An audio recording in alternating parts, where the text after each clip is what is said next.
গেছে। আসমানের নিচে তখন এমন একজন মানুষও বেঁচে নেই যে অন্তত একবারও আল্লাহ বলে ডাকতে পারে। দুনিয়ার বাতাস তখন পাপে ভারী।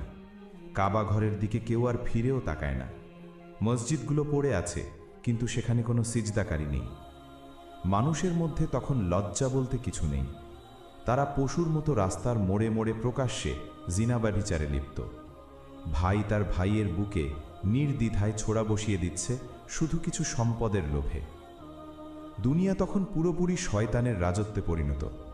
তারা ভাবছে এই দুনিয়া তাদের চিরস্থায়ী ঠিকানা। তাদের অট্টালিকাগুলো মেঘ ছুঁয়েছে, তাদের প্রযুক্তি তাদের অন্ধ করে রেখেছে।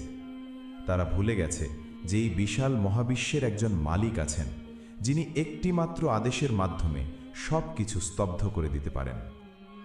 ঠিক সেই সময় এই পৃথিবীর কোলাহল থেকে কোটি কোটি আলোকবর্ষ দূরে মহান আল্লাহ অর্শের নিচে দাঁড়িয়ে আছেন এক বিশাল এবং গাম্ভীর্যপূর্ণ ফেরেশতা। তার নাম হযরত ইসরাফিল আলাইহিস সালাম। তার কপালে চিন্তার ভাঁজ, তার চোখ দুটো আগুনের ভাটার মতো জ্বলছে। তিনি তার দৃষ্টিকে এক সেকেন্ডের জন্যেও অর্শ থেকে সরাননি। তার হাতে ধরা আছে এক বিশাল শিঙা। এটি কোনো সাধারণ শিঙা নয়, এটি আসমান ও জমিনের সমান বিশাল এক শিঙা, যা নূরের তৈরি।